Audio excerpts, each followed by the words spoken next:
স্বাগতম বইয়ের জগতে, যেখানে প্রতিটি শব্দ খুলে দেয় নতুন দরজা, প্রতিটি বই খুঁজে পায় নিজের কণ্ঠস্বর। ভয়েস অফ বুকস্কেপ থেকে আমি সাব্বির আছি আপনাদের সাথে।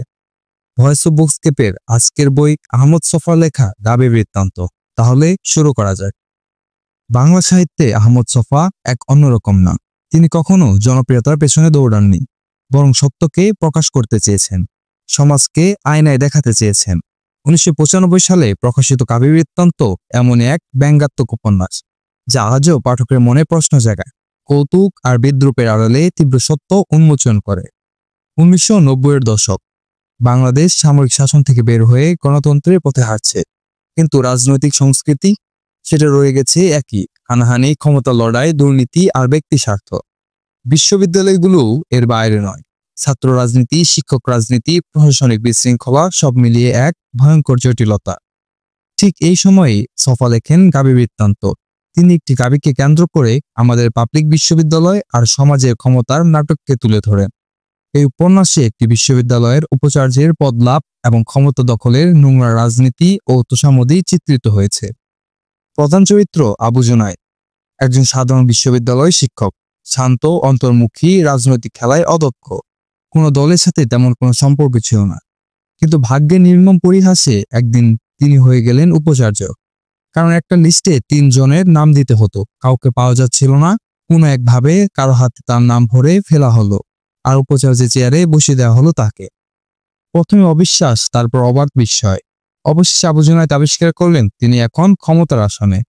আবু জুনায়েদ আর তার স্ত্রী নতুন বাড়িতে ওঠেন। বড় বড় রুম, উঁচু ছাদ, চাকচিক্য, যা আগে কখনো তাদের জীবনে ছিল না। তিনি ধীরে ধীরে বুঝতে শুরু করেন ক্ষমতার স্বাদ। এরপর সাথে সাথে কয়েকটা স্যুট কিনলেন এবং সারাক্ষণ স্যুটটাই পরে ঘোরা শুরু করেন, কেননা পোশাকের আড়ালে নিজের অযোগ্যতাকে ঢেকে রাখা যায়। এখানে আরেকটা জিনিস থাকে, সেটা হচ্ছে তার স্ত্রী।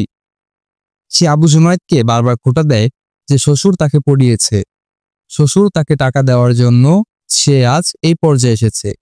তার স্ত্রীও পরিবর্তিত হন, চাকর চাকরানীদের সঙ্গে কড়া ব্যবহার, কর্তৃত্ব দেখানো, কারণ এটাই তো ক্ষমতার চিহ্ন।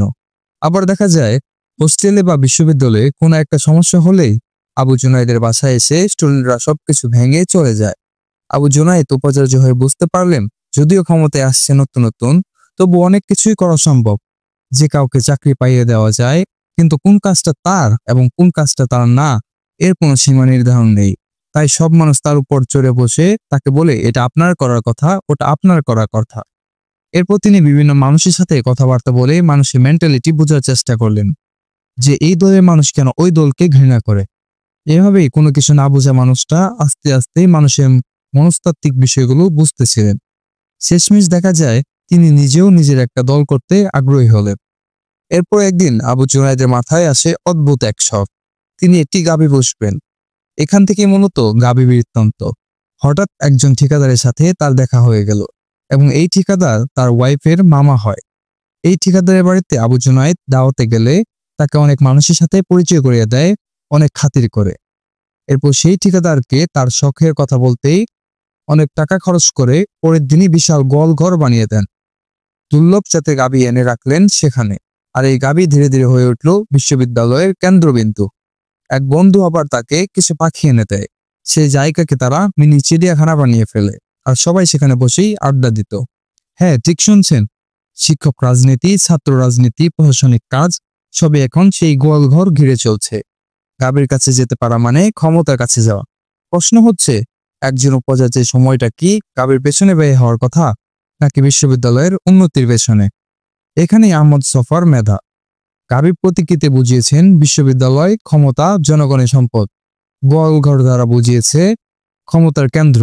আবু জুনায়েদকে দ্বারা বোঝানো হয়েছে হঠাৎ ক্ষমতায় আসা অযোগ্য কিন্তু সুবিধাভোগী নেতৃত্ব।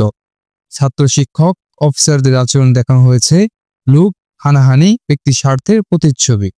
গাভী আসলে বাস্তবে কোনো পশু নয়, বরং আমাদের প্রতিষ্ঠান, আমাদের সমাজের রূপক।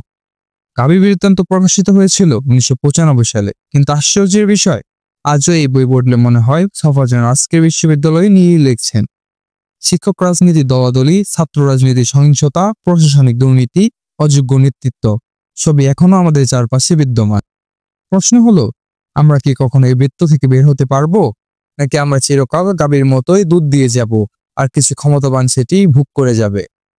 আহমদ ছফার গাভী বৃত্তান্ত কেবল একটি উপন্যাস নয়, এটি এক সমাজ রাজনৈতিক দলিল।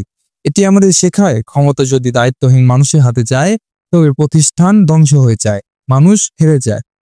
তাই এই বই অন্তত একবার পড়া উচিত, কারণ গাভী বৃত্তান্ত পড়লেই আমরা বুঝতে পারি কিভাবে হাস্যরস, ব্যঙ্গ আর রূপকের ভেতর দিয়েও সমাজের গভীরতম সত্য বলা যায়।